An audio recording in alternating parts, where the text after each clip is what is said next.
Hello, everybody. It is a Wednesday. That means only one thing. It's time now for Supernatural News and Parashare on Darkness Radio. I'm your host, Tim Dennis. Right over there is the co-hostess for today. She's witty. She's intelligent. She's funny. Not only that, she's darn good looking. I got to say that. I mean, I got to put that in there as well. And she's also local. I got to love that as well. We call her Jessica Freeburg because that's what they put on her birth certificate. Hi, Jessica. How are you? I'm great.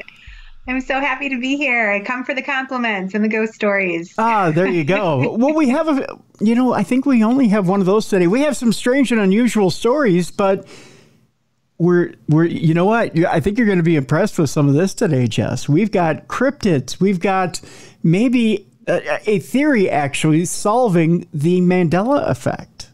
From science. Yes. Yeah, we've got that coming up today. We've got some UFO stories. We only have one story revolving around nightmare fuel today.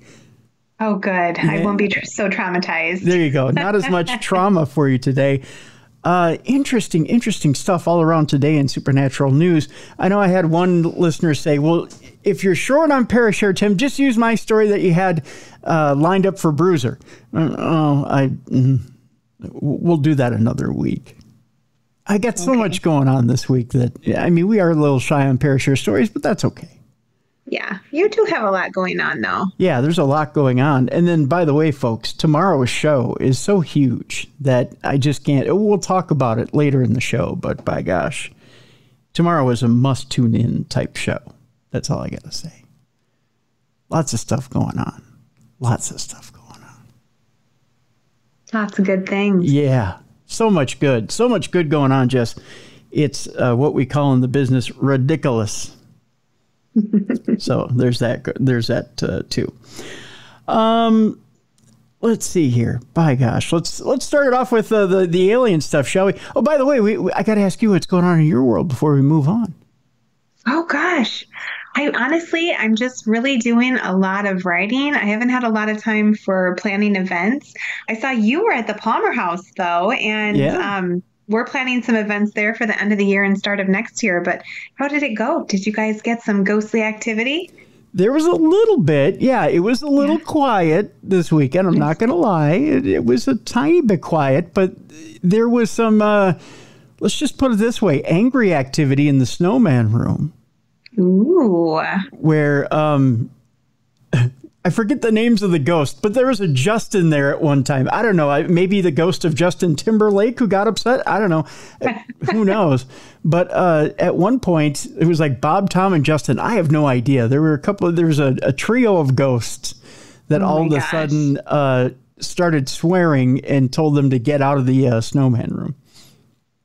Oh, interesting. Yeah, they got riled up towards the end of the night and basically wanted everyone who was in that room to get out. So, I've noticed that every now and then, well, it's probably every event, we get to the end and you do get this sense that they're like done playing. And we all just collectively were like, okay, it's time to go. Because then you do get that kind of like switch in activity where maybe it was a little more jovial before and there was a lot of laughing. And then you just get to a point where all of a sudden it's kind of like crabby and it's like, okay, get out. Yeah. We're like, okay, time to go. Yeah, we were trying to keep it light down there and just, real kind of jovial and kind of, but man, there were shadows moving around down there like you wouldn't believe. Oh, yeah. Yeah. Always stuff going on. Well, that's cool. That's exciting. Yeah. So I'll have some events coming up probably in like November and January. But right now my nose is to the grindstone. I know I have something coming up in October too. But I'm so busy writing. I just can't even think about anything else. So lots of monster stories that I'm working on. So I'm stoked about the cryptid stories we've got going on today. Yeah, including one where a man believes that his daughter was playing with Bigfoot. Heck yeah. Yeah. So we got that. Yeah, we got that coming up today. I want to, before we jump into everything today, yesterday on Dumb Crimes, Stupid Criminals, I brought out a story, and we were doing ripped from the headlines as well. I brought out a story talking about the biggest theft of all. And I talked about the drug companies and Wegovy. And I brought out a story about how and I was talking about the real cost of Wegovy. And just to recap real quick, on average, after rebates, customers are paying $809 for Wegovy, which is cheap compared to Mounjaro and Ozempic. Okay? Right. And in Denmark, they pay $168 for Wegovy. Yes. Where the actual cost, it was broken down by, I'm trying to remember now which service broke this down. The actual cost, it was like the U.S. government or U.S. government service or statistics, whoever it was, broke it down and figured out it was only $5 per shot. Oh my goodness, that is crazy. Yeah, for Wegovy. So it's a little alarming. The statistics are pretty alarming. The manufacturer cost is only $5 for. Kind of disgusting. Yeah. So I was a little outraged on yesterday's show. Well, in all fairness, I did receive a communique from Anne, and she did. I believe she either works for a pharmaceutical company or knows somebody who works for a pharmaceutical company, and she pointed out a couple of things. So, in all fairness, I figured I'd point them out on the show today.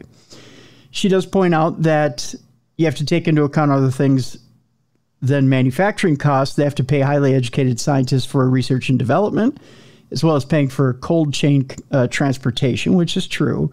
She works in the biotechnology industry, specifically international trade compliance. So she sees all that goes into developing and moving drugs from one place to another. She says it's important to remember that the salaries of all the workers and the transportation costs are included in figuring those prices. She says, I don't know if Novo Nordisk has a manufacturing facility in the U.S., but if they are shipping here cold chain from Denmark, that is probably millions alone. Again, I do believe the prices are excessive and they can bring it down and still do all those things. But I think we have to keep in mind all the background things that have to be paid out of that profit. And she does believe that it could be cut anywhere from 50 to 70%, which is very fair. And there's other truth in advertising I won't share about Anne because it's all personal. But we had a very good conversation. We shared a good back and forth, and Anne's been listening to the show since 2009, so she's a very good listener. So. And I appreciate the back and forth and the education. So, and like, it's very fair when I bring out a story and I jump on my soapbox about it.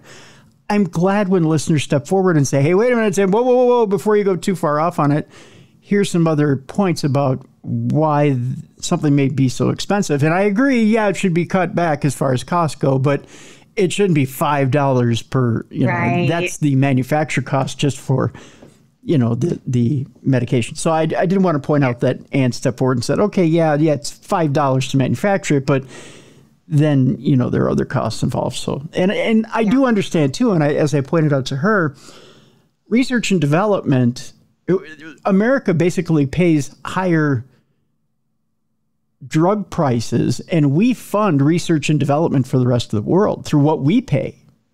So I see. The reason why you have these amazing prescription drugs that come out that cure these diseases generation after generation is basically because America funds it. I don't know if you know that or not, but I didn't know that. I'm learning so much between you and Anne. I'm so educated now. Once again, we're 5 minutes into the show? Yeah. I'm smarter now than I was when it started. So there you go. And I've known that for years, but I know that cost has to come from somewhere. I get it. Someone has to bite the bullet and make the sacrifice. But at the same time, it doesn't cost that much. There's some gouging going on there. So for sure, there certainly is. Yeah. So if they could cut it 50 to 75%, that would be more reasonable. Well, even 50%. If you cut it 50%, it's more reasonable. So. Okay, so let's move on. Let's get to the alien stuff because there's some huge news here, Jess. Yes, bring on the aliens. We thought at one point the whole issue was dead with AARO in the fact that they said, well, aliens are just the basic thing that they've been telling us for decades, and that's, it's hot air balloons and it's swamp gas and it's all this other stuff, and they basically tabled the issue. Well, now there's a new U.S. bill that aims to force full UFO disclosure within 270 days, and it's being fired up all over again. And it's coming from Representative Tim Burchett, who's introducing a new bill designed to force the U.S. government to release all of its UFO files. Things could get pretty interesting pretty soon here for UFO disclosure advocates. That is, at least if a new congressional bill introduced by Representative Tim Burchett this week actually passes. At only 1.5 pages in length, the bill entitled the UAP Transparency Act isn't exactly very large. If it did happen to pass, however, it would force the President of the United States to not only order all government agencies to release all of their UFO-related documents to the public, but also to file additional reports every quarter to update both the House and Senate on the progress towards this goal. Burchett himself is definitely no stranger to UFO transparency, having long championed the release of government files pertaining to the phenomenon. The quote here is, "It's simple. They spend all this time telling us they don't exist, then release the files, dagnabbit," he said in an interview with Fox News. "I don't want some crazy fancy name for it. I just want them to do exactly what the bill is about." Even to Burchett, however, the move is not necessarily about aliens, but about money. Like I said before, it's not about little green men or flying saucers, he told Fox News in April. It's about tens of millions of dollars that our federal government is spending on something that at least some of the members of the federal government says does not exist. Yet they will not release all the files. So Tim Burchett is one who's wanting to force their hand. Give us the truth, dagnabbit. Dagnabbit. Meanwhile, U.S. intelligence officials, for something that supposedly doesn't exist, Jess, were wanting to meet with Transport Canada's UFO lead. In other words, they were reaching out to another country, trying to find out what it was they had. Ooh. Very interesting indeed. The only problem is it might have run into a bit of a dead end. I'll tell you a little bit about it here. A U.S. intelligence agency wanted to meet with Transport Canada's lead on UFOs, I use that in air quotes, amid heightened interest and headline-grabbing news about the Pentagon's UFO research efforts and congressional hearings in the U.S., but through multiple Freedom of Information requests, a CTVnews.ca investigation shows a senior federal transportation official repeatedly tried to downplay the enigmatic issue by contributing to contradictory media statements, pushing back against all access to information requests and deflecting questions to the Americans, while also being involved in a UFO breeding for the Transport Minister's office. The quote here from retired Transport Canada surveillance pilot Donald Spike Cavalinch to CTVnews.ca is, with respect to Transport Canada having appointed a point of contact for the UAP subject, I think it's about time. But judging by their responses, Cavalinch went on to add, they may have picked the wrong guy unless our whole goal is to obfuscate, I believe, the subject and downplay anything having to do with UAPs in Canadian airspace. In a November 2022 email, a member of the U.S. Embassy in Ottawa asked Canadian transportation officials for a point of contact regarding unidentified aerial phenomena, or UAP, a official term for what are more commonly known as unidentified flying objects and UFOs. We have some colleagues at the U.S. Office of the Director of National Intelligence's National Intelligence Manager Aviation Directorate who are looking to get connected, the American diplomat that wrote in an email obtained through a Canadian Freedom of Information request. Since 2021, the U.S. Office of Director of National Intelligence has contributed to an annual congressionally mandated UFO report alongside the Pentagon's UAP office. A Transport Canada policy advisor replied, Patrick Juneau, who was copied in the email, is the TC lead on UAPs. Juneau was Transport Canada's Director of Safety Policy and Intelligence for Civil Aviation before moving to another government department in June of 2023. Juneau suggested meeting the Americans in person during an upcoming December 2022 trip to Washington, D.C. The emails obtained by CTV News did not reveal when and where the meeting took place or what was discussed. Transport Canada would not answer direct questions about the meeting or whether or not it occurred, and the U.S. ODNI did not respond to a request for comment. Well, of course he didn't. Do you have any idea why the U.S. is looking for a contact for UAPs? The Transport Canada policy advisor asked Juneau in a follow-up email. Not a clue, though I'm fascinated, Juneau responded. We've had a huge uptick in inquiries on the matter since the announcement of the first U.S. Pentagon reports. Now, to skip ahead to give you an idea of whether this bore any fruit, CTV News previously reported that members of the Federal Transportation Minister's Office received a UFO briefing in May of 2022, and that internal emails outlined Juneau's participation and approval of the briefing document, which specifically refers to service UFO cases. The document was created to assist the transport minister if UFO questions were raised in Parliament. Now, Juneau also tried to intervene with UFO-related Freedom of Information requests. Canada's Access to Information Act allows government institutions to dismiss a request that is deemed vexatious, is made in bad faith, or is otherwise an abuse of the right to make a request for access to records. Now, in a January 2022 email, Juneau described UFO information requests as abusive, harassing, and vexatious, or a wild goose chase, and not in the interest of taxpayers.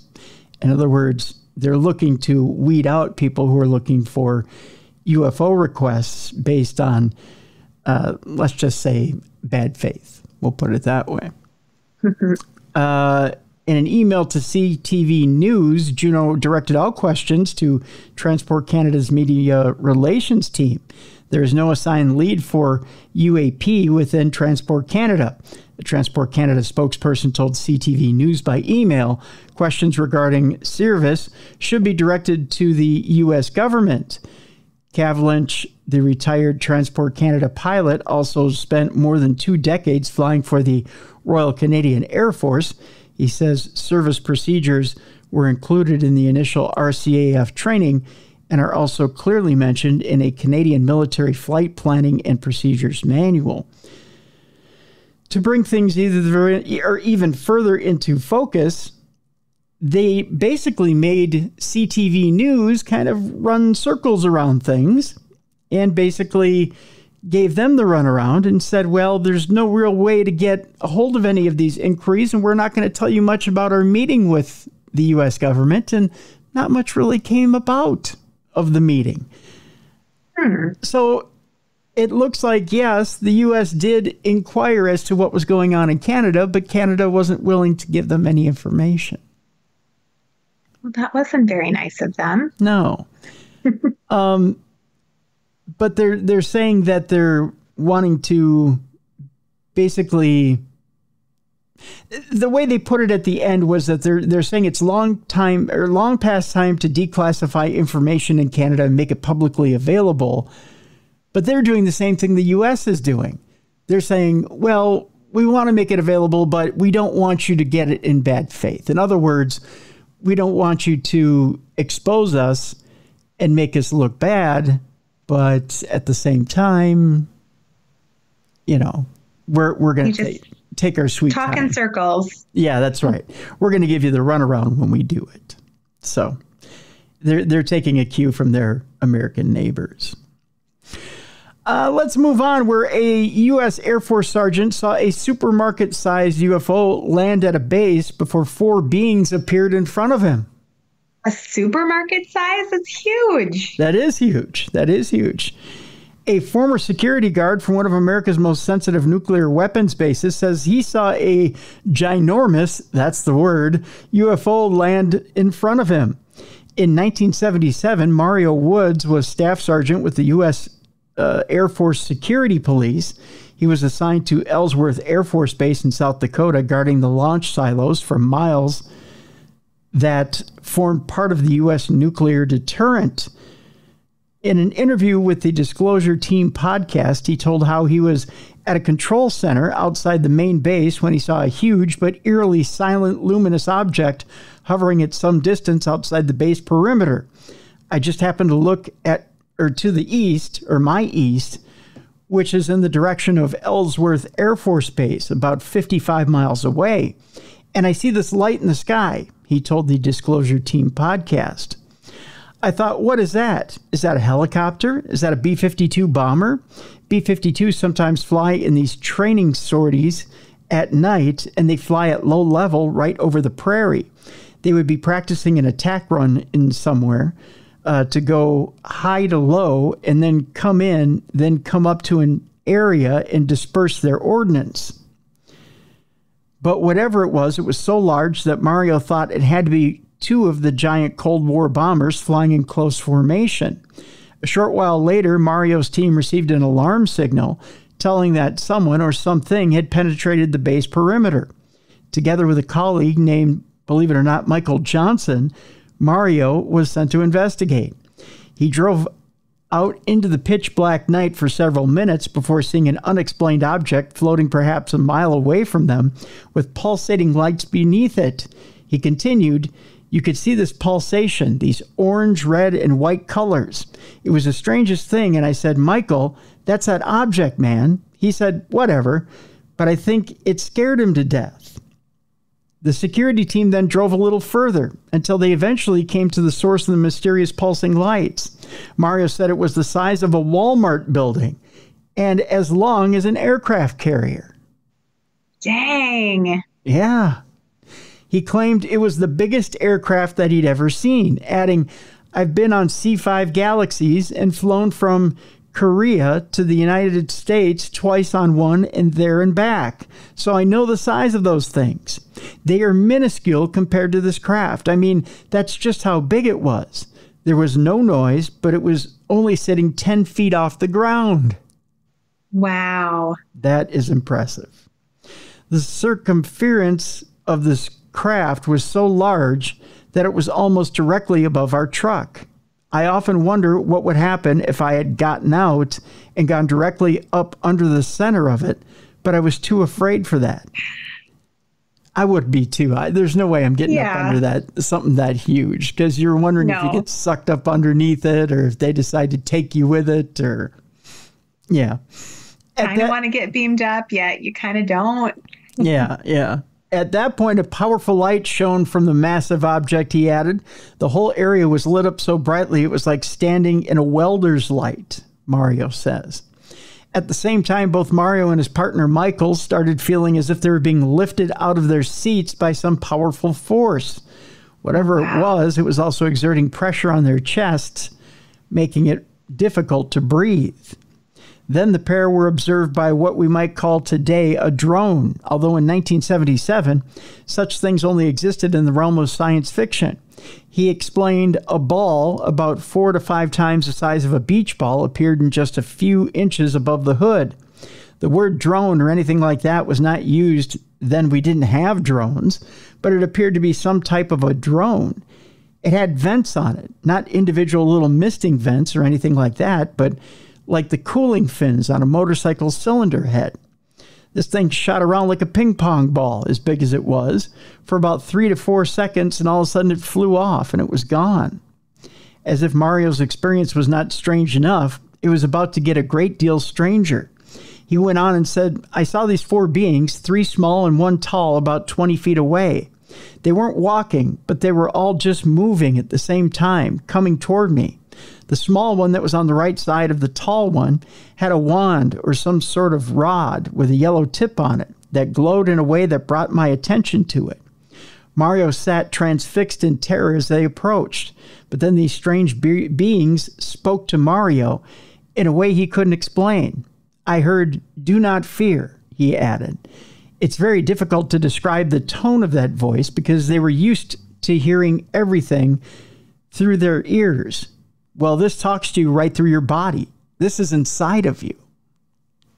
Wow, that is so cool. Yeah. Mario says he closed his eyes for a second, and when he opened them, all of the bizarre phenomena had disappeared, and he was in complete darkness. His first instinct was to try to get a response from Michael in the seat next to him, but he seemed to be almost catatonic. Mario eventually realized that they were nowhere near where he had seen the massive supermarket-sized object. They were parked on a dam some 10 miles away from the site. He recalled... What? Yeah.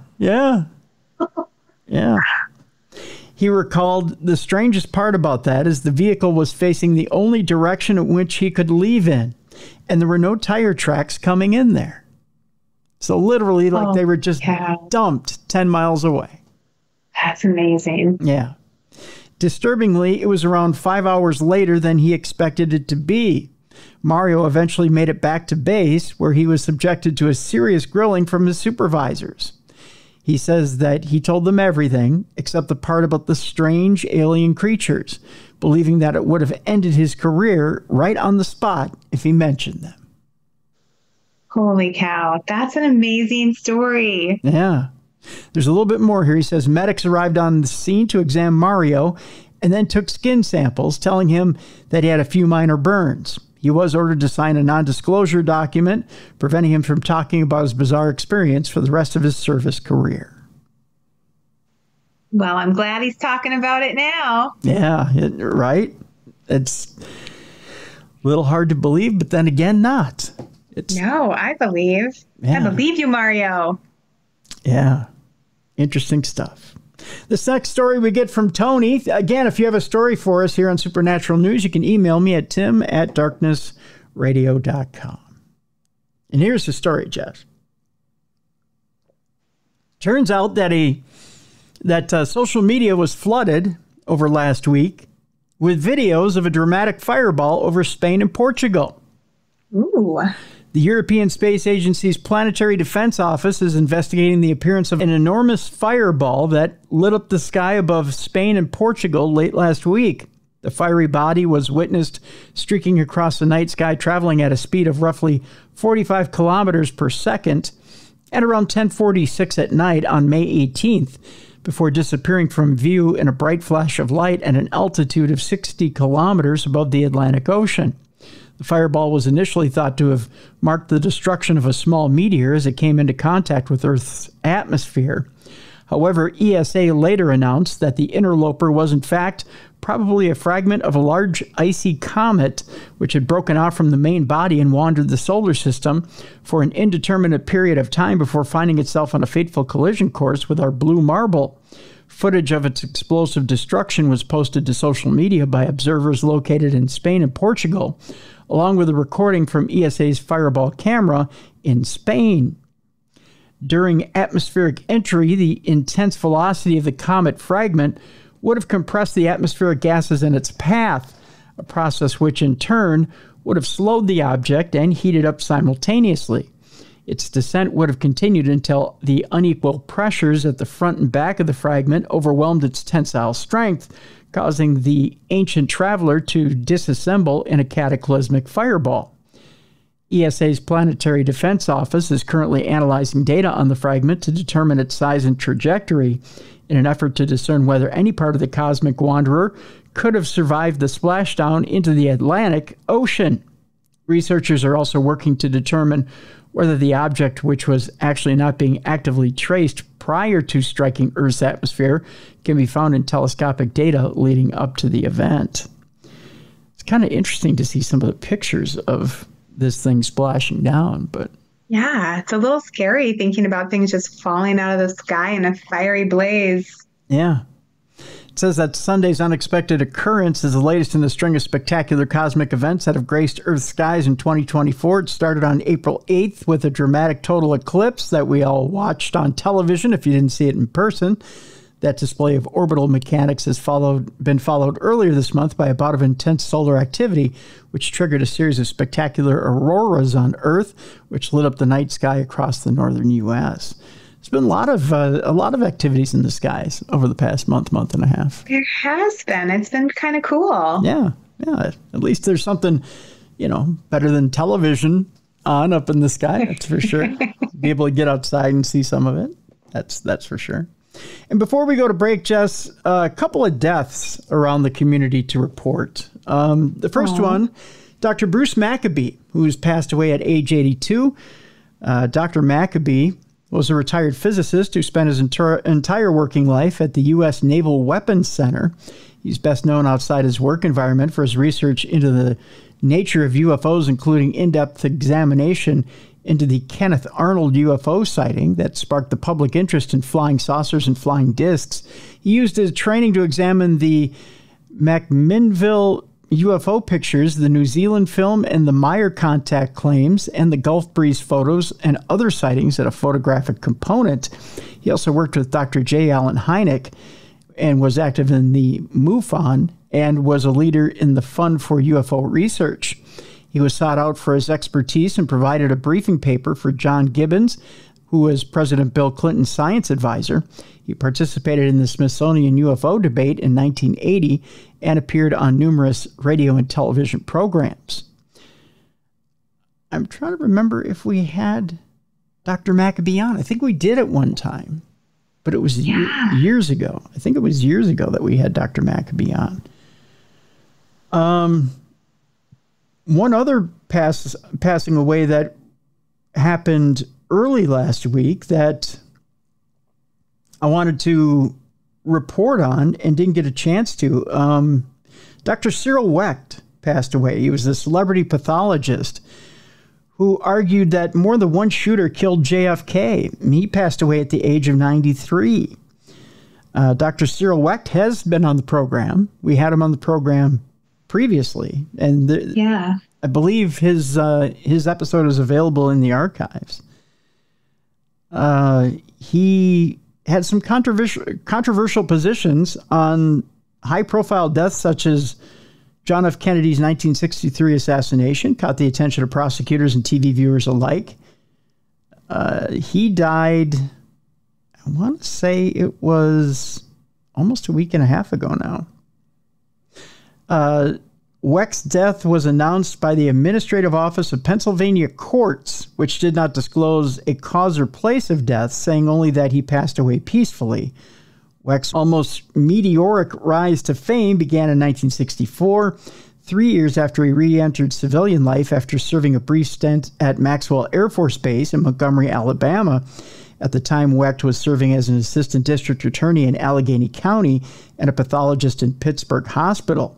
The request came from a group of forensic scientists to review the Warren Commission's report that concluded that Lee Harvey Oswald, acting alone, assassinated Kennedy.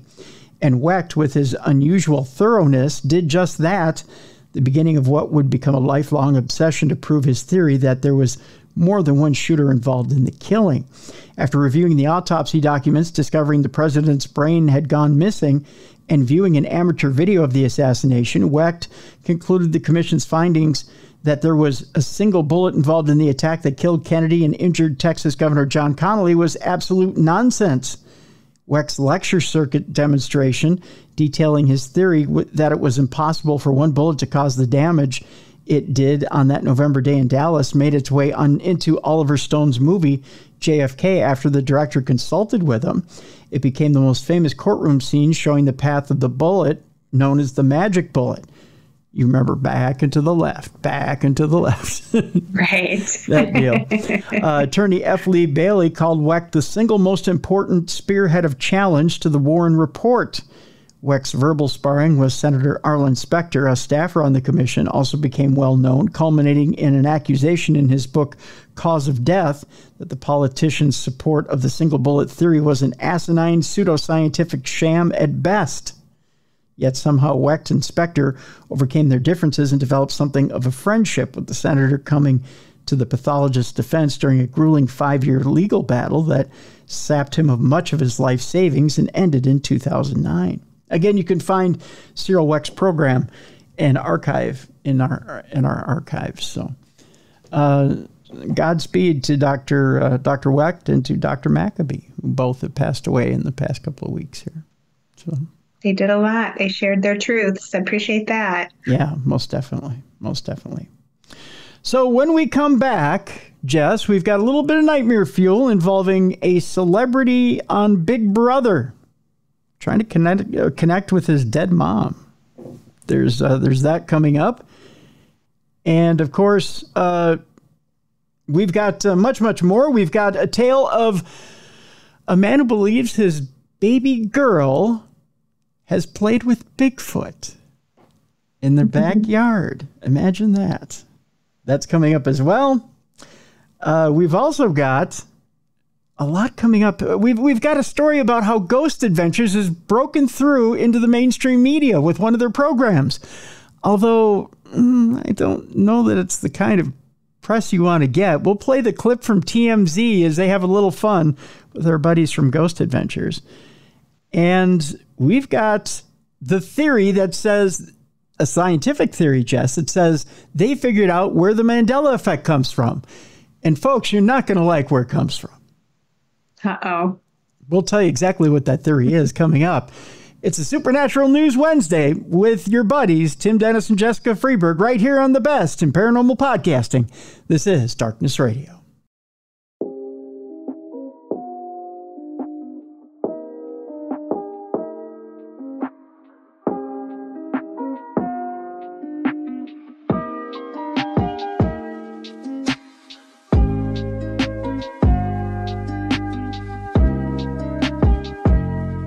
Welcome back to the best in paranormal podcasting. This is Darkness Radio. I'm your host, Tim Dennis. Right over there is Jessica Freeburg. And Jess, boy, was it a good weekend, I got to tell you. Was it? What happened? Well, not only just, hanging out with great people. We had a beautiful weekend as far as weather went. And we raised some money for a great cause. Yeah. Have you heard of Eagle's Healing Nest? Yes, yeah. All right. So I didn't know everything that they did up there at Eagle's Healing Nest, but, raising money for an organization that not only trains service and support animals for returning vets, but also takes in vets, service people, men and women, helps them retrain and get refocused for the world, has drug and alcohol programs for those vets. And not only that, but now they take in 2 athletes a year that have severe CTE, thanks to Mark Pavlich, who spent time there. Wow, that's amazing. They do such great things. They do. And I think I'm going to put up a link to Eagle's Healing Nest in Sauk Center, so that if you want to go donate to them, because we did some good work through Potographs for Pooches this weekend, and raised over $2,400 for them this weekend. If you want to go ahead and contribute to them directly, or even if it's just time, let you go ahead and do that. But it was just a great weekend. It was a great feeling this weekend, Jess. It was light and airy, and it was beautiful. And it was, oh God, it was AI again. AI wants to ruin my good feeling, Jess. Oh no. Why? Why is it every time I start to feel good about something, Jess, AI comes in and wants to ruin it? Because it's evil, Tim. I think so. Well, this story has to do with celebrity Big Brother and one of its stars using AI to speak to his dead mom, but it ended in a really bad way. Uh-oh. Yeah. Here's the story. One of Celebrity Big Brother's most controversial stars has confessed to using AI to speak to her dead loved ones. 65-year-old Liz Jones appeared on the winter 2014 edition of the reality TV Titan together with Louisa Zisman, Dappy, and eventual winner Jim Davidson. I don't know, did you watch that edition of it? Were you a big fan? I did not. Yeah, neither did I. In the show, Liz caused a stir for her argumentative nature as well as her breakneck changes in emotions. But soon after her stint on the show had ended, her darling mom, Edna, had passed away in August of 2014. She left this world at the age of 95, so she had a good long life. Wow, good for her. Yeah. Edna's passing devastated her daughter, Liz, who did not know what to do. In an effort to try and stay in contact with her mom, the former fashion journalist tried to host a different means to keep her spirit alive. However, what she believed to be the most effective way of communicating with Edna was a so-called grief bot. This is a bad idea. So bad, so bad. A computer that appears to be able to speak to the dead using AI. Oh, Liz. Speaking to Good Morning Britain host Richard, I believe it's Madeley. I don't watch the show. I'm sorry. I don't get it on my cable package. And Susanna Reid on Monday, May 20th, Jones recalled her experiences of using grief bots to speak to her mom. She added that in one heated conversation, she was left even more grief-stricken than before. Recalling the end of her experience with the grief bot, she explained, I felt more grief when we ended the chat because the bot starts to die. Oh, no. What? And says, I'm going soon because you run out of money in messages. And it was like she was dying all over again. Oh my gosh, that's so rotten. That's terrible. Isn't that horrible? Liz was less than happy with the way things progressed, saying it was poor form to get more money from those who are clearly in grief. That's worse than a bad psychic, you know that? That is so cringy. I felt it was insulting to her memory to rouse her from the dead and talk to her and argue with her and her accuse my dad of stuff. There's no way, really? AI did that? Accuse the old man of stuff? Oh my God. Things became so petty for Liz that she ended up having a teenage spat with the robot who was meant to mimic the deceased. Oh, that's horrible. Oh, man. Talk about traumatizing yourself. Oh, my God. Going back to that time, Jones explained that she had to fill out a form before speaking to the AI, as it could be prepared to answer questions. Liz herself was also told to be prepared for the questions and answers, some of which she never had the answer to when Edna was alive due to her being diagnosed with dementia. So why do you think you're going to get it from AI? Yeah, why would AI know more than your mom? It's not real. Oh, my God. It seemed like a chance to get some of those, or to ask some questions I'd always wanted to know, and I got into a teenage spat with her like I was a teenager again, she confessed. I was saying, why did you not hug me? Why didn't you talk to me about boys? Why did you not notice I was anorexic? You didn't notice I was deaf? Oh, dear God, come on, Liz. Wow. Attention also turned to her late father, who passed away before Edna had done. Liz asked the AI if he was with Edna now when they were reunited in heaven, but the AI gave a rather left field response. Oh, God, are you ready for this, Jess? I don't know. Liz admitted, she said, talking about my dad, I was very scared of him, and I said, no, that's not true. And she said, he was a very scary man. She went on to reveal that the AI became more aggressive towards her as she refused to believe that her parents did not get on. Looking back on her experience, Liz said that she found the experience shocking, that the AI had lied to her face. She felt very harsh. She was actually angry that I was challenging her about my dad being the loveliest man in the world. See, this is the danger of the technology. Yeah, it's really twisted. I mean, it's trying to convince you of stuff that's not even true. Yeah. I don't like it. I don't either. Mm-hmm. Yuck. Meanwhile, in the most popular story sent to me this week by listeners, it was sent to me probably by about 5 or 6 different listeners, the Vatican has held a press conference on the topic of supernatural phenomena and what they have now outlined, Jess, as what they consider supernatural. Okay, I'm ready for this. So the Pope got together with the cardinals. They had a big plate of pasta. And they said, this is what we consider to be the supernatural. I know they don't all speak like that. It's just like living in Kentucky. You just pick up the accent, you go from there. I just like to imagine they do, though. I like it. Yeah, right. The Vatican has tightened up its guidelines concerning claims of divine intervention in the supernatural. Claims of weeping statues in the face of Jesus on a piece of toast are likely to be met with a significant degree of additional scrutiny from now on, thanks to new guidelines that were revealed during a Vatican press conference last week. Compiled by the Vatican's Dicastery for the Doctrine of the Faith. Got to be careful how you say that.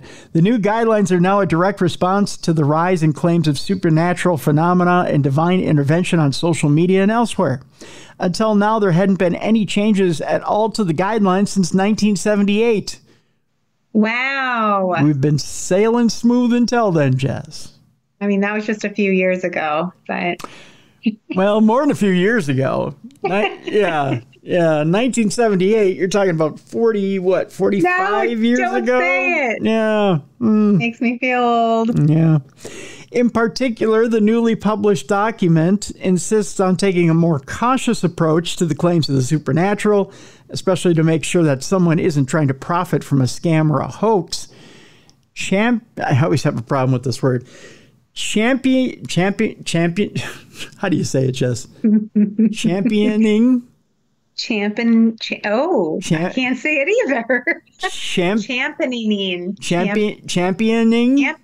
That's it. We nailed it. Right. Championing such fraudulent claims, the author argues, can damage the unity of the church and cause scandals and undermine the credibility of the church.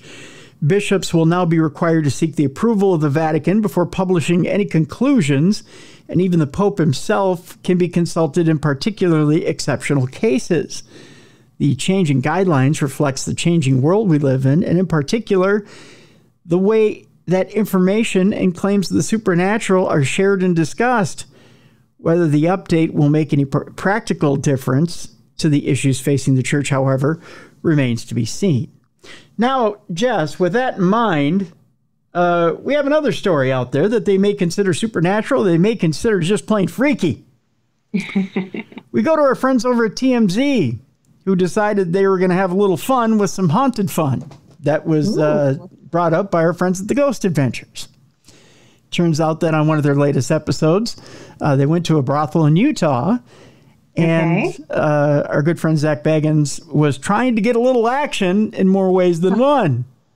Oh, no. With that, now we'll go to TMZ and figure out exactly what the story is. Maybe she doesn't want me. Maybe I'm not her type. Zach Baggins took his ghost adventures to a brothel in Utah. Interesting. I'm in. They wanted to conjure up Rose, who was the madam from this particular brothel. They have their XLS cameras. I guess they show like ghost activity. So Zach gets in the bed and no activity at all. So then he gets out of the bed and he asks one of the other adventure guys, all right, you try. He gets in the bed, immediate activity. Dude. Whoa. You see what it appears to be a ghost figure mount this guy. Wow. But can ghosts have sex with people? Charlie, you can have sex and you don't catch anything. It's great. No ghost is coming to you. Are you thinking a ghost goes into Derek's room and is like, no thank you? Yeah. She floats down and then floats right back up. This is going to be so... Yeah, so at the end he says, your wife is going to be so pissed. It was Aaron Goodwin who got into bed, essentially. Oh, gosh. And got attacked right away. Yeah. But Aaron's kind of a magnet for that kind of stuff. And Billy Tully's looking, they called it an XLS camera. It's an SLS camera. I noticed that. Yeah. Hey, they're trying. They're trying. Yeah. The kids at TMZ are trying. They're trying to know the lingo. But it's not unusual for one person to be a magnet for activity and one not to be. Yeah, it does kind of seem like Aaron is kind of a magnet on the show. He does seem to get a little more action. Yeah. Literally. But it's kind of cool that they got the mainstream, notice. So I love it. Yeah. So I thought it was kind of cool that the guys from Ghost Adventures got a little bit of a tip of the cap this week, especially on TMZ. But, the brothel in Utah. Yeah. But at the time, and you have to see the visual, Zach is laying on the bed saying, I guess she doesn't want me, and he's flipping dollar bills up in the air. I'm going to have to watch this one. Yeah, trying to get Rose's attention, but he doesn't get her attention. Rose is like, nope. Yep. She wanted nothing to do with him, but the minute Aaron hit the bed, she was all over him, and literally all over him, like right on top of him. Oh my gosh. It's like that scene out of Ghostbusters. Remember that one where the ghost is over him and unzips his pants, and that whole was so scandalous when I was a kid and I was watching it. Yeah. Yeah. So special thanks to TMZ for that footage. That was pretty funny. Pretty funny. And I enjoy TMZ a lot. I think they're pretty funny. Yeah. Pretty funny. Our next story is right along that lines of things being haunted. Locals say that abandoned UK Chernobyl estate is haunted, but one man refuses to leave. That's right. You got that right. Somebody actually enjoys that kind of activity. A UK housing estate that's been nicknamed Britain's Chernobyl has been all but abandoned, with some even claiming it's haunted. Clune Park, about 18 miles from Glasgow's bustling centre, was once an industrial hub where workers on the area's shipyards would call home, and now Clune Park has even seen most of its residents pack up and leave. The area has been described as a festering wound by Inverclyde Council, who has plans to demolish all of the area's properties. Some people even say Clune Park is haunted with amateur ghost hunters, often visiting in hopes of spotting something spectral roaming the streets. The place has also caught the eye of urban explorers attracted by its post-apocalyptic feel. Talking to Reddit, some even asked whether the area is worth poking around. One person wrote, "I grew up in the port. You can definitely get access and walk around the streets. Some of the closes are also accessible, and you can easily go in and out. There are people living there still, and some of the flats that seem empty are used by drug dealers to grow weed. Some other empty ones have people squatting in them, so there's a high chance you'll bump into a few unsavory characters." That doesn't seem safe at all. That sounds scarier than ghosts. Yeah, but others weren't so keen on welcoming visitors. There's a F all to see except empty flats, rubbish-strewn streets, and a pervasive sense of misery and desolation, said one other user. Oh. I don't know that that's really a place to be hanging around. No. Another quote says, "What the F is wrong with you? Go, you might find out, or you might find what you're not looking for," is what one commenter said about the area. Arson attacks are not uncommon, and the streets are covered in litter and graffiti. Few residents remain in Clune Park, at least as of last year. 71-year-old Marshall Craig was one of the last, and he insists he won't give up sticks. In other words, he won't pull up sticks. Even though Inverclyde Council, which has bought more than half of the properties in the area, want to knock them down. The retired forestry worker previously said, "I've lived here for 20 years in all and 4 years in this particular house. Quite frankly, I don't want to move, and I'm quite happy here. I know it's rough sometimes and people come in and smash stuff, but I'm perfectly happy here and I don't want to leave." Last year, the council looked into a compulsory purchase order, which would mean that Craig would have to leave. Their plans involve demolishing the houses and constructing up to 120 new properties between 2023 and 2028. An Inverclyde Council spokesperson told the Daily Star over a number of years the council has acquired more than 50% of the properties in Clune Park, with a large acquisition of properties made last year.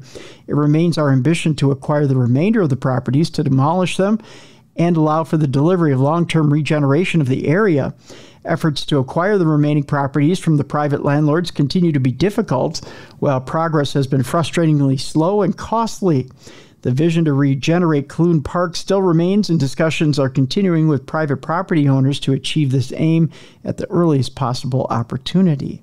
You know, I was trying to think of, when reading this story before the show, of an area in the U.S. that's anything like that, and I can't think of one area like that.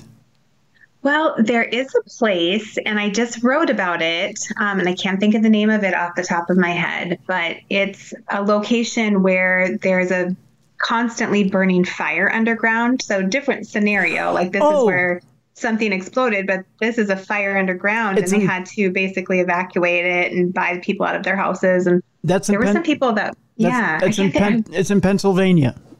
Yes, it is, because that's the state I was writing about, Ghost Stories of Pennsylvania, and it won't come to my brain. And we weren't allowed to actually include it in the book because part of the story is people go there and they do graffiti on the street, which is illegal, and our publisher doesn't want people doing illegal things. But it's fascinating, right? Like it's totally abandoned. It's over. The houses have been knocked down, and what little bits of sidewalk and stuff remain. It's such a creepy, eerie kind of feeling. But yeah, there were people that were holdouts, didn't want to leave. They wanted to stay. Yeah, I remember talking to Katrina Weidman about that. and she's been there. She actually they did an investigation of that area, and I'm trying to remember which of one of her shows she was there. I don't remember if it was Paranormal State or if it was the show she did with Nick Groff. But they went to that area. Yeah, and it was creepy. One of the creepiest shows I've ever seen. So creepy. And I wasn't finding a lot of like actual ghost stories associated with it, but just the ghost town nature of it and that eerie feeling of like, look what we've done to ourselves. Like that to me is one of the scarier things. Like, man, you really know how to mess things up sometimes. Yeah, it just had a very apocalyptic feel. Yeah. And there's still that fire just burning on and on for, they say a couple more 100 years probably. Like, Right. Yeah. Very creepy. Very creepy. Our next story, Jess, is creepy in a different way. The innocence of children is a beautiful thing. And sometimes we like to try and carry that innocence as long as we can into adulthood. But I think there's some things that are smart about being an adult that keep us safe. That's true. Next story is no exception. A man claims to have found his daughter playing with Bigfoot in the woods. I have to ask you this question as a parent, Jess. You're in your backyard. You walk out into your backyard. You see one of your children playing with Bigfoot. What's your first reaction? First of all, I'm going to get my camera so I can record that. Not get away or come here very slowly. Mommy needs to see you. Come now. Yeah, you definitely need to capture evidence of that happening. It's hold that pose. Mommy's gonna win $10,000 on America's Funniest Home Videos. Yeah, no, I'm glad you're looking out for the kid. That's right. Yeah. Good parenting there. Mother of the year. Somehow they're all growing up okay, though, Tim. That's true. Yep, they're all still safe. By the grace of God. Just saying. All right, then. Well, an intriguing story recently surfaced that describes a very close encounter with alleged Bigfoot in California. The incident, which was recounted by a man who only gave his name as Mark, reportedly occurred in the woods near a quiet town in Northern California back on August 2nd of 2022. Mark, his wife, and his young daughter had picked up some produce from a local farmer's market before heading to the forest where they settled down for a picnic among the flowers. As they prepared the lunch, his daughter ran off to play among the trees which were nearby. About 15 minutes later, a loud scream prompted both parents to rush over to find out if she was all right. What they saw at that moment will likely stick with them for the rest of their lives. There, sitting on a tree log, was a young girl, and sitting next to her was a tall, hairy creature. No, it sounds sweet. Oh, no. Wrong instinct and reaction, Jess. Wrong. Oh. She seemed completely relaxed and content, but next to her was an enormous hairy creature that was easily 7 or 8 feet tall, even when crouching, Mark recalled. The beast, which was bipedal and covered in brown hair, seemed to be happily playing with the little girl, and she did not seem to fear her unusual playmate, nor did she try to run away. It's almost like the pair were playing a game of copycat, both tilting their heads and scratching their cheeks in turn, said Mark. It made low rumbling grunts as if laughing. Eventually, the little girl noticed her parents nearby and ran over to join them. Shortly afterwards, the Bigfoot stood up, stared at them for a time, and then retreated into the woods. Despite visiting the same area multiple times, neither Mark nor his wife ever saw that creature again. I don't know how you can say that doesn't sound adorable. Adorably, horrifically scary? Maybe my work in this field has ruined me. No, I mean, you've got to have some bit of self-preservation there, don't you? Yeah, I suppose.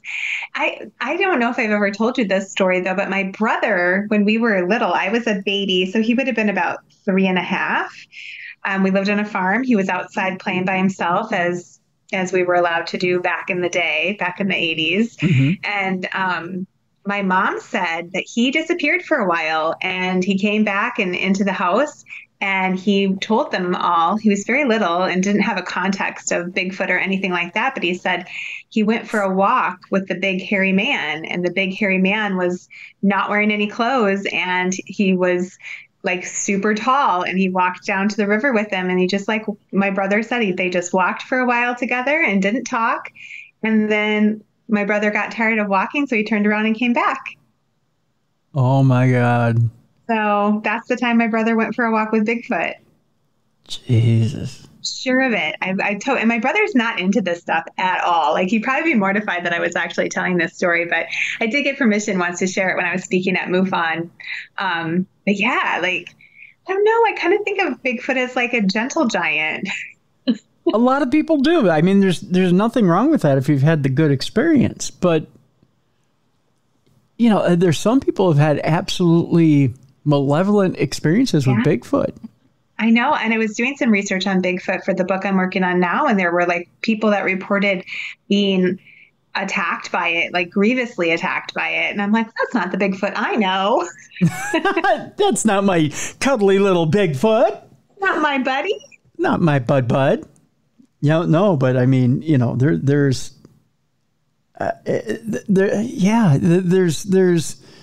some experiences out there that are absolutely chilling. But maybe it's just like people, you know, like some people are just bad and some people are great. Yeah. Maybe if you're pure of heart, you have nothing to worry about. Yeah. You've got the Jeffrey Dahmers of the world you don't want to encounter, and you've got you and I. Yeah, exactly. I mean, if I'm, you know, pure of heart enough to have chipmunks want to hang out with me, maybe Bigfoot does too. I don't know. You are very pure of heart. I would say that would be true. Aw, thanks, Jess. Well, I don't know that I want to test that theory with a Bigfoot. I don't know. Not willing to have my head ripped off my shoulders anytime soon to test that theory. So I'll just put it that way. Speaking of things that could rip your head clean off your shoulders, there was a giant skull from a 40-ton creature found recently on a North Carolina beach. And they're wondering if they're wondering if people know what exactly this thing is. Oh my gosh. Yeah. There are some mighty stunned archaeologists probing claims of giant skeletons also in Nevada. But we focus on North Carolina. In the Outer Banks this week is a large eerie skull fragment with 2 rows of jagged teeth-like edges washed up onto the shoreline of North Carolina's Outer Banks this week. Representatives with the U.S. National Park Service, which maintains this Atlantic coastal region, reported that the skull fragments was approximately 3 feet wide and 2 feet tall, and it warns citizens against trying to remove the giant skull. Yeah, don't touch it. Yeah. The skull fragment appeared at Hatteras Island, the namesake of the Cape Hatteras National Seashore south of Salvo Village, a beach community surrounded by the Oceanside National Park. NPS officials said that the fragment was part of a sea creature's cranial cavity and that the animal can grow up to 60 feet long and weigh as much as 40 tons. I'm going to show you a picture here, Jess. Right. What exactly washed up on the shore? Oh my gosh. Yeah. That is alien looking. Isn't it though? Yes. Yeah, that's something, isn't it? It's if you take a look at the large portion of a humpback whale skull, the park wrote in its May, it says, take a look at this large portion of a humpback whale skull. That's what they claim it is. Okay. Humpback whales have specialized skull structures to support their unique feeding behaviors, the Park Service officials noted. The seemingly razor-like teeth on the skull were more likely a severed region that had connected the skull to another part of the body, as humpback whales are filter feeders who use a protein structure called baleen instead of teeth to hoover up plankton and algae for their meals. Their skulls are relatively flexible, especially around the jaw joints, which enable them to open their mouths wide to consume large volumes of water and prey, Cape Hatteras park officials went on to say. They also have mandibles or lower jaws that are not fused to their skulls. according to park officials, offering a clue as to how the skull became separated from the whale's lower jaws. According to the National Oceanic and Atmospheric Administration, or NOAA, fisheries statistics, no less than 30 humpback whales have died along the North Carolina coast since 2016. NPS officials attributed this phenomenon to the region's history with hurricanes and shipwrecks, suggesting that North Carolina's outer islands and its undersea geography can sometimes trap large sea mammals.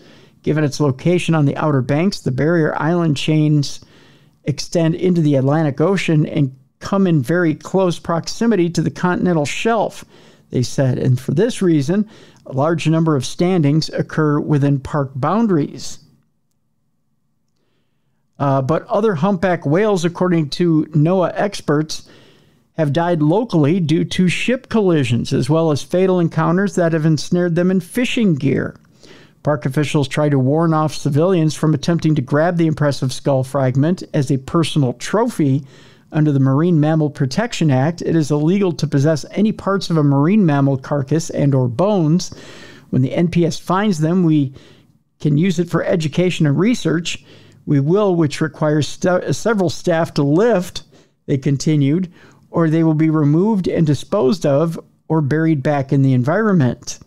Park officials encourage the public to report any sightings of marine mammal strandings or sea turtle activity sightings to the Cape Hatteras Stranding Hotline. Interesting stuff, isn't it, Jess? Absolutely. And I can totally believe that it could be part of a whale. I mean, you don't know what you're looking at, but there's so many weird things in the ocean. Like if it wasn't part of a whale, if it was something just of the ocean that we haven't seen before, it would look alien. There's just weird things down there. Speaking of weird and alien, I'm going to show you another picture here. This thing was seen in Britain. Oh, what is that? Right? So is that a robot? It looks like it, doesn't it? I'm going to show you one quick brief look here before we read this story. Looks like it has like a turtle shell on top of long, creepy looking legs. Yep. It almost looks like something from Black Mirror. Yes. So, in fact, it looks like an episode called Metalhead from Black Mirror. Brits have spotted a Black Mirror-type creature crossing a city street as they branded a drone on legs. A futuristic-looking animal left Brits shocked when they claimed it looked like something out of Black Mirror. A video posted to Reddit showed a robot dog crossing the street at Oxford Circus in central London. As astounded commuters watched on, the android, which appeared to have some kind of screen strapped to its back, scuttled across the road at the traffic light before disappearing behind a bus. Sharing the clip to the thread r/London, the original poster wrote, "What in the Black Mirror?" While other users were eager to identify the creature. One wrote, "Looks like one of the cheap, relatively speaking, of course, 2,500 versus 75,000 Chinese clones of the Boston Dynamics Spot." And actually, is there a video of it? There is a video of it. Tell you what, I'm going to post this on the description of this program so you can actually see the video of this thing walking. Basically, it's just a drone on legs, said another. Meanwhile, a third chimed in, "That's not one of those flamethrower dogs, is it?" Oh, no. God, I hope not. To which a fourth responded, "I saw a pack of them walking around Hackney yesterday." It is unclear what the dog is. When the footage was filmed, futuristic TV show Black Mirror depicts what creator Charlie Brooker imagines would happen if technology became too advanced or fell into the wrong hands. The show launched in 2011, with the most recent series having been released on Netflix last year, with one episode, Metalhead, even featuring robot dogs.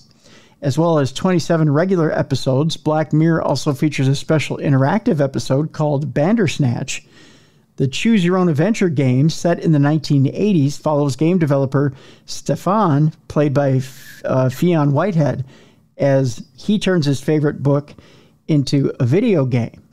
The troubled 19-year-old runs into plenty of stumbling blocks along the way as viewers select from two options at a time in order to reach one of the 5 main endings, each of which has different variations along the way. Stefan's success, a failure depends on what the viewers choose to do. Weeks after its 2017 release, creators revealed the Choose Your Own Adventure game had a secret ending not many viewers had managed to find.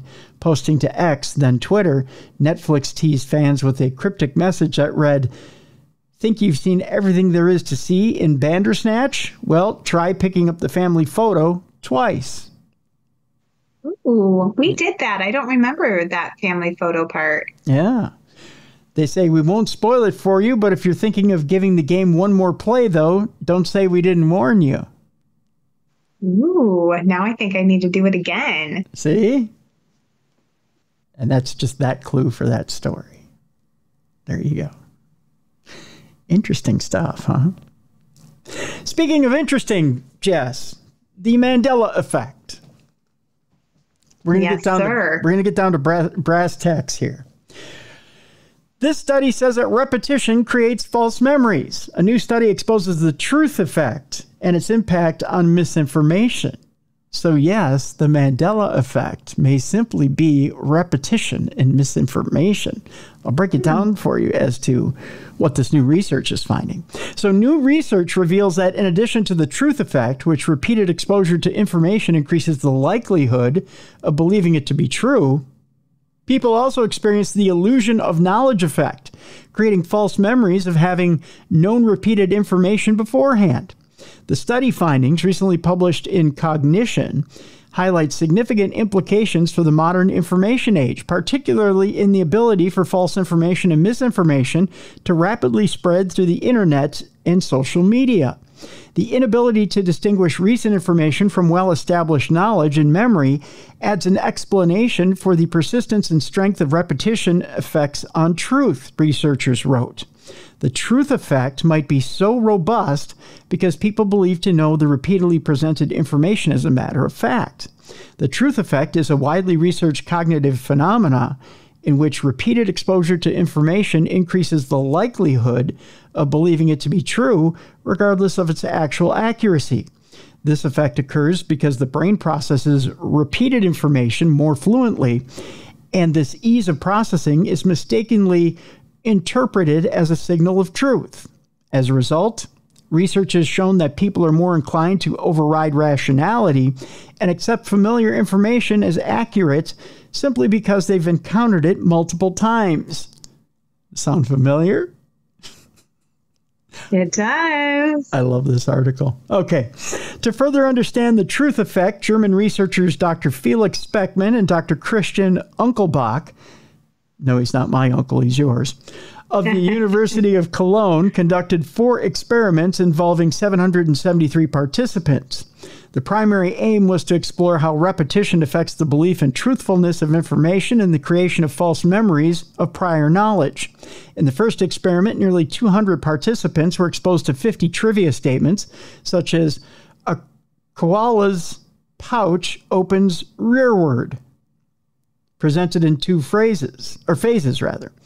During the presentation phase, 25 statements were randomly shown, followed by a judgment phase where participants evaluated both repeated and new statements, indicating whether they had known the information beforehand. The results were striking. Across all experiments, participants judged repeated information as known more often than novel information, researchers reported. This effect persisted even when the statements were false, as demonstrated in the second experiment, where participants evaluated false trivia statements like golf was originally called mintonette. Repeated false statements were also more likely to be judged as known. I believe it. Our minds are so malleable. Like they're just very easily influenced, and it's not our fault. We're just simple. The study additionally explored whether prompting participants to specify the source of their knowledge could mitigate the illusion of prior knowledge. In experiments 3 and 4, after participants judged statements as known, they were asked to identify the source, e.g., "I read it in a book, I saw it on television." Yet, despite this additional step, participants rarely corrected their initial judgments, suggesting that the illusion of knowledge is robust even when probed for source attribution. One of the study's most striking aspects was that people would falsely create sources for their previous knowledge of repeated information. Again, sound familiar? It does. It's ringing a bell here, Tim. This included attributing knowledge to trustworthy sources, even when the original source of the repeated information was viewed as untrustworthy. This tendency to fabricate credible origins for knowledge underscores the powerful influence of repetition. It highlights how repeated exposure and the illusion of knowledge effect can alter the perception of truth and the perceived reliability of the information source. After reading a false statement on social media for dubious sources, people might realize that the statement is not trustworthy, researchers wrote. However, over time, they forget the source, and if confronted with the statement again, they judge it as more truthful because they forgot the initial source and its implications. But the increased fluency from previous exposures remains. Thus, forgetting in combination with the truth effect could lead people to believe statements despite initially identifying them as untrustworthy. Oh, we are in trouble. Now, Just think of all the garbage that we get into our minds from social media. That's right. Whether it be TikTok, Facebook, whatever. And now add into that AI that's creating like images that aren't real, that people are putting out there as real. Like, oh my gosh, we're just in trouble. We're not going to know what's up and what's down anymore. That's right. Now, I want to add into this propaganda that you receive from political sources. Yes. And spin that you get from news stations. And you put this in your mind, you jumble it all up, and you believe it is true. And, and you carry it with you. Now, where do false memories and the Mandela Effect come in? All of this winding up to this purpose right here. And here we go, Jess.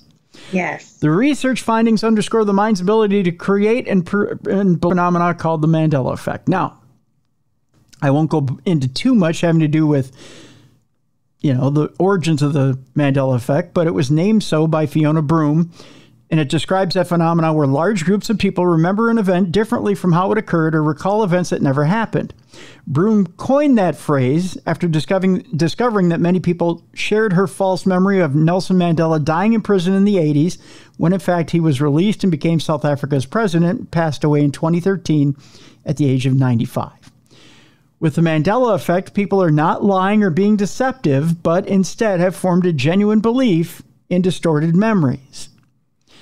It goes on to list some of the more famous Mandela effects, like the Fruit of the Loom. You remember the Fruit of the Loom logo one, right? Yes. Where it features a cornucopia, and it doesn't have a... But it doesn't. Right, okay. They say another example of the Mandela Effect is a widespread belief that in the 1991 movie Silence of the Lambs, the cannibalistic serial killer Hannibal Lecter greets FBI agent Clarice Starling with the phrase, "Hello, Clarice," when they first meet. In truth, Lecter says good morning, and "Hello, Clarice" is never uttered in the film. What? Yeah. You tell me these things, and I feel like I'm losing my mind, Tim. That's right.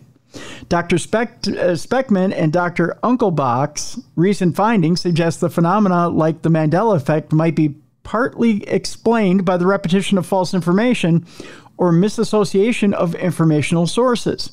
For instance, though the phrase never appeared in The Silence of the Lambs in a scene from the 1996 film The Cable Guy, actor Jim Carrey comically imitates Hannibal Lecter by placing meat on his face and saying the famous misquote, "Hello, Clarice." Oh, that's why. Hence where you get the phrase from. Yeah. Okay. Similarly, in the famous red pill or blue pill scene in the 1999 movie The Matrix, Morpheus, played by Lawrence Fishburne, never says, "What if I told you everything you knew was a lie?" While discussing the true nature of reality to Neo, nevertheless, droves of people ardently remember Morpheus saying the phrase, sparking internet discussions on how it must have later been edited out of the film. But remember, he never said that. In actuality, the phrases, "What if I told you everything you knew was a lie?" only appears in a widely shared meme featuring an image of Morpheus, which was first shared in 2012 on Reddit. Oh, yeah, we're just getting things confused, I think. Mm-hmm. The results of Dr. Speckman and Dr. Unkelbach's research suggest that the mass false memories of those infamous movie quotes are due to people being more frequently exposed to Jim Carrey's Hello, Clarice or the Morpheus meme than the actual films themselves.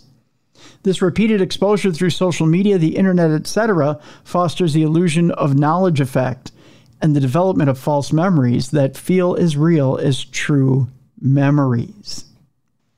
In other words, they've been planted. Yeah. In our defense, we've never been more inundated with information. You know, it's coming at us from all different angles. It's hard to keep it all straight. That's true. Our brains only have so much capacity in there to keep it all organized.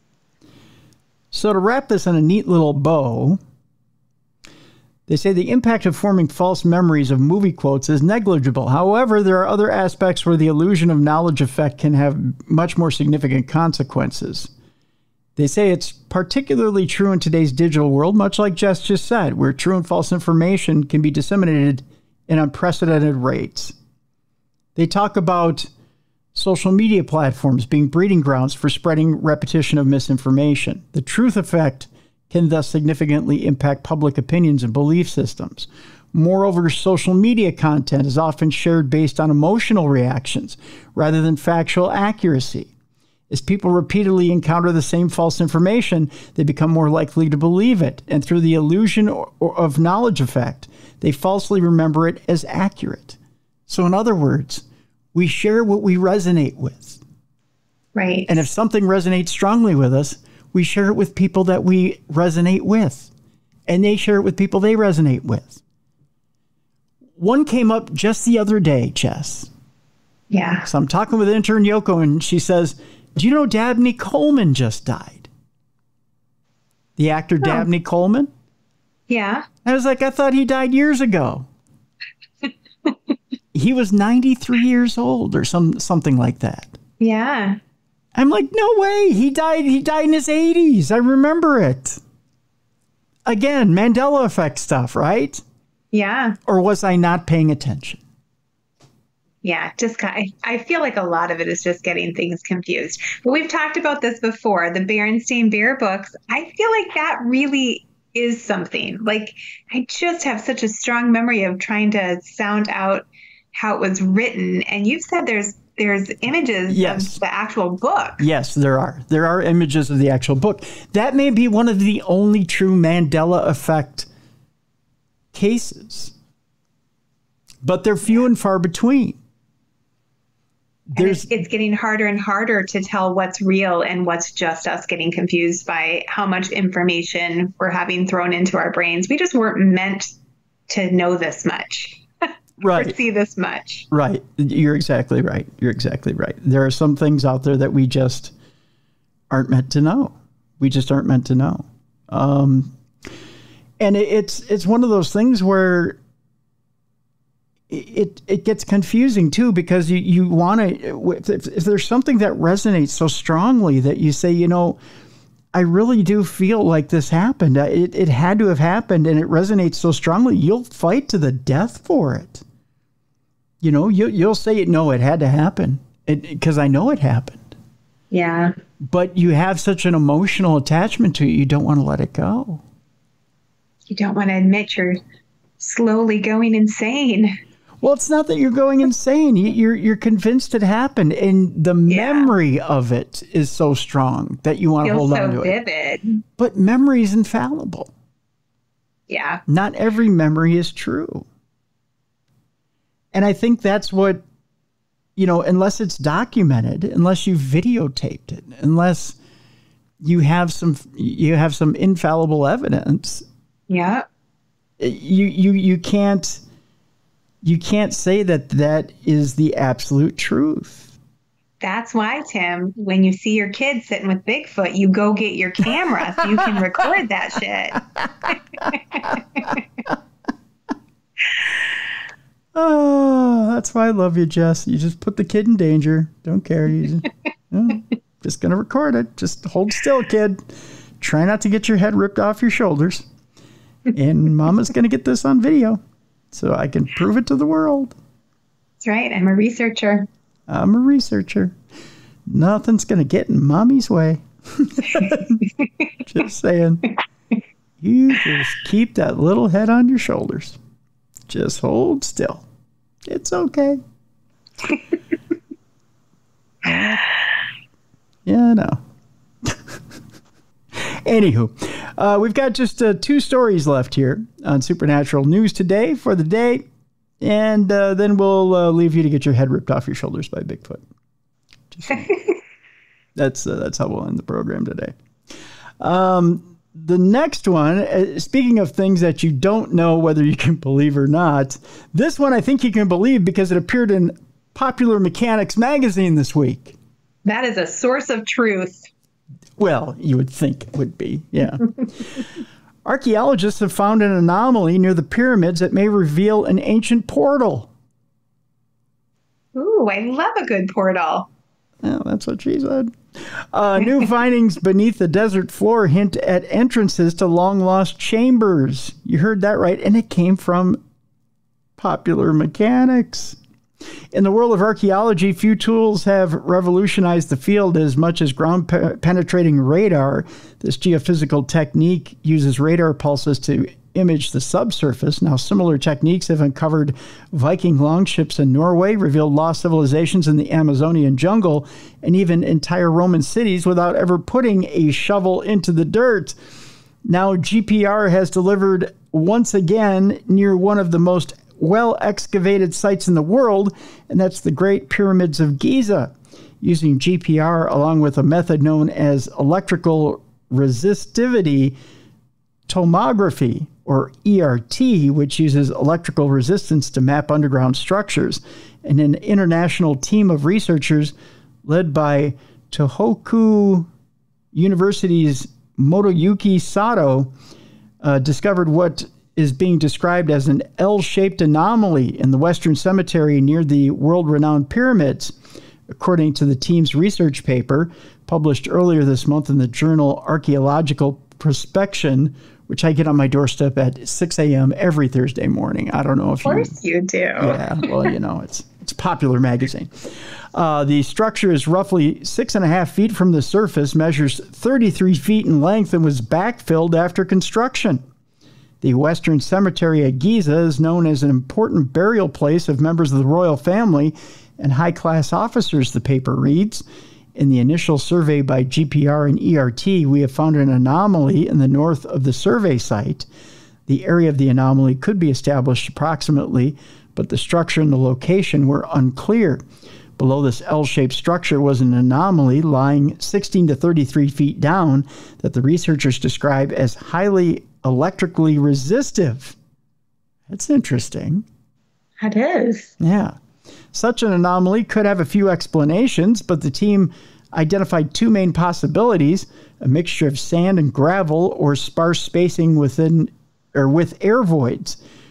While we know that the surrounding area, built roughly 4,500 years ago, around the same time as its adjacent pyramids, is filled with flat-roofed tombs known in Arabic as mastaba, the stretch of sand where the anomaly was found has not been nearly as intensely excavated, largely because the area sported no impressive structures to warrant a thorough investigation.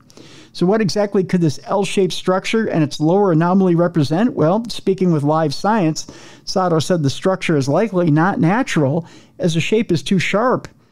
It may have been an entrance to the deeper structure, Sato and his colleagues wrote in the paper. That deeper structure sounds suspiciously like a tomb. We believe that the continuity of the shallow structure and the deep large structure is important. From the survey results, we cannot determine the material causing the anomaly, but it may be a large subsurface archaeological structure. Of course, as is true of nearly all GPR surveys, archaeologists will have to start digging if they want to know exactly what lies buried beneath the sand, a process that the research team hopes to get underway soon. So here's a question here, Jess. You've got an L-shaped structure, 16 to 33 feet down. Yes. You decide you're going to dig down there. Now, they think they've proved that King Tut's curse was not actually a curse, but might have been some other natural booby traps. but Right. there may be a member of the royal family down there. Right? Yeah.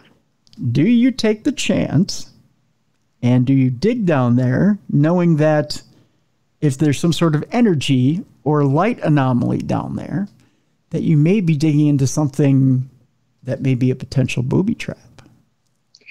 So here's what I would do, Tim. I would let you dig first. Ah, yes. Okay. And then if you come out unscathed, I'll follow. Ah, smart. The only problem is you've only got so many archaeologists to try that. Well, we're just going to have to educate some more. You have to find somebody else with an education to tackle that, huh?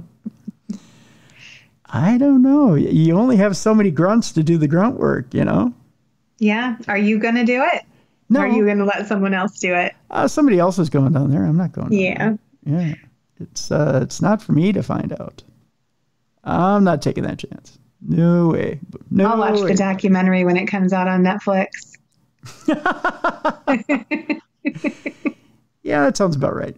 I don't know. You know, interestingly enough, it was Timothy Hogan who was on this program recently, who talked about when you go into some of the death chambers of some of these pyramids, he believes there's portals to other worlds or to the other side or to maybe even other alien civilizations.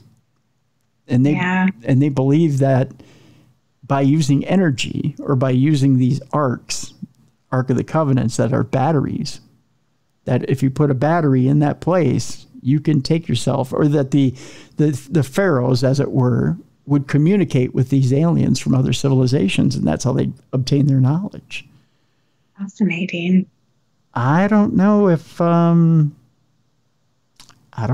that's exactly what happened, or if you're dealing with something that's actually active down there, that maybe there's still an active arc down there. Yeah. I mean, any of that's possible. I can't say that I disbelieve any of it. It's hard to know. But wouldn't that be interesting if there is an active arc down there and there's still a Stargate that's working? All right, maybe I would go digging. You're making me kind of excited to get to the bottom of this. I mean, what if there's an arc that's powering a Stargate at Giza right now, and they find the connection between us and an alien civilization, and that's the way to contact them. Yeah. It's kind of an interesting thought. I don't know. I don't know what to say about that other than that, you know. So we're going to pack our shovels and head on over and start digging, right? No, you are, but I'm not. No. You're going to supervise? Yes. Yeah, I'll just supervise. That's how that'll go there. That's all we're doing. Yeah. So, yeah, that's how it's going to go. I think today we're going to leave people today with a little bit of a cheesy story, and this is how this is going to go. We're going to go out with a story about the cheese ball man who delighted crowds in New York City by eating cheese balls. I heard about this. You did, huh? I did. Let's see if we can pull up this story now about the cheese ball man. Here it is. Cheese ball man! Cheese ball man! Why were there hundreds of folks gathered in a New York City park this weekend shouting, "Cheese ball man"? Why do you think people are so infatuated with you? I think everybody wants to be behind the mask. It started with these flyers, which have been hanging all over Manhattan for a few months now. They hold a simple message from a masked man wishing to remain anonymous. Come see me eat this entire jar of cheese balls on April 27th. I didn't really expect this many people to show up. Well, they did. The festivities kicked off with a speech, as many took videos for social media. This one currently holds 10 million views. Then Cheeseball Man hyped up the crowd by running around holding a flag with his masked face on it. But of course, finally the time came when the guy going by Cheeseball Man would have to actually commit to consuming more than 2,000 calories of cheddar and cornmeal. There was a moment that I was definitely going to throw up, and then people said keep it down really loudly, so I just kept it in. I exchanged messages with folks who were there, most of them saying they went because they thought it sounded, quote, hilarious. One adding, quote, even from 2 blocks away you could hear the crowd. After almost a half hour, the now legendary Cheeseball Man finally accomplished his quest and then immediately signed autographs. He asked me not to disclose his name, but what I can tell you is that he is 22 years old, just graduated from NYU, and genuinely wants to be more than just a culinary conqueror. I've been, trying to help people. I clean up the city. I pick up trash. Are you doing all this in the mask? Oh, I have. By the way, Cheeseball Man says he wants to run this back next year with an even bigger tub. So April 27th, 2025, bring your bib. It's going to get dusty. So is this going to be like a national holiday? Is what we're going with this? 10 million views. There were like 2,000 people there. That crowd was massive. Are you kidding me? Seriously? Why? And he's a college graduate, Tim. I can't hear you, Jess. He's a college graduate? Is that what you're saying? Yes, that's what I said. He's a college graduate. And that's the best he can do. Well, he's getting people excited and they sound happy. I mean, I swear I did that in 1985 at a slumber party, though. I didn't think it was that big of a deal, eating a whole tub of cheese balls. I mean, that was something you did on a weekend. And he's like, yeah, cheese ball man. And of course, he talks like this. I clean up the trash around New York City. Come on. My God. Well, really brought the people together, Tim. He did. He brought people. He brought at least 2 square blocks of New York City together. That's wild. Oh, Jesus. We're falling apart as a society, Jess. That's all there is to it. That's all I got for today. Oh, that is my takeaway almost every time I come on. We're falling apart, Tim. We're falling apart as a society. It's Between AI and Cheeseball Man. That's right. Between AI and that's all there is to it. We're all falling apart as a society. Yeah. Anywho, that's how we wrap up Supernatural News today, because I just can't believe that there's something like that happening on this planet. Yep. Tomorrow's show, big show tomorrow, Jess. Huge show tomorrow. Probably one of the biggest shows we've ever had in the history of Darkness Radio. I'll put it that way.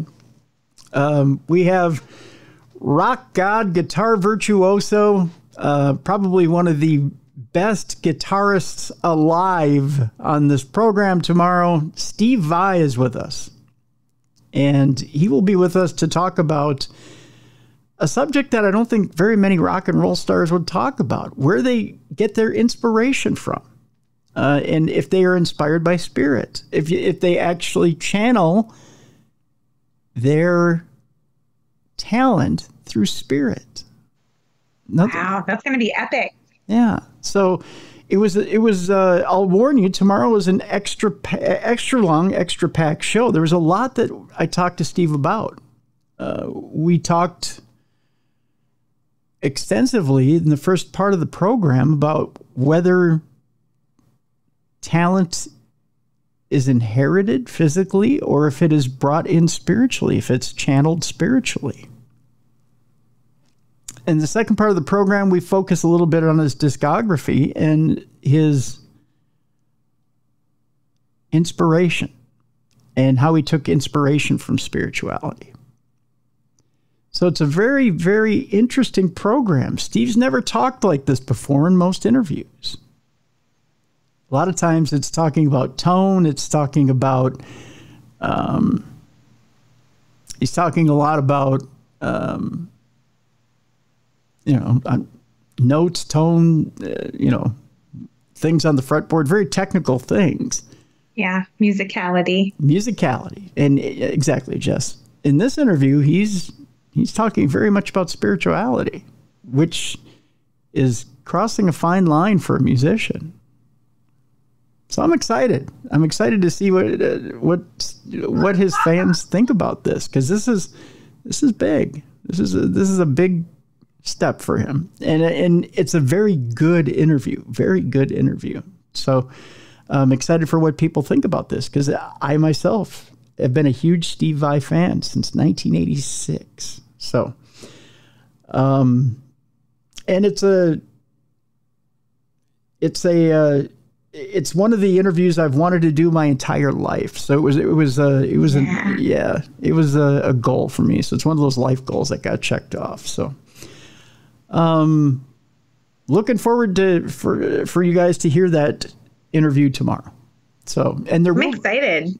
Yeah, I am too. There will be a video component posted. It probably won't post right away. You may get it towards the end of the week or the weekend, but there will be a video component you'll be able to see on darknessradioshow.com.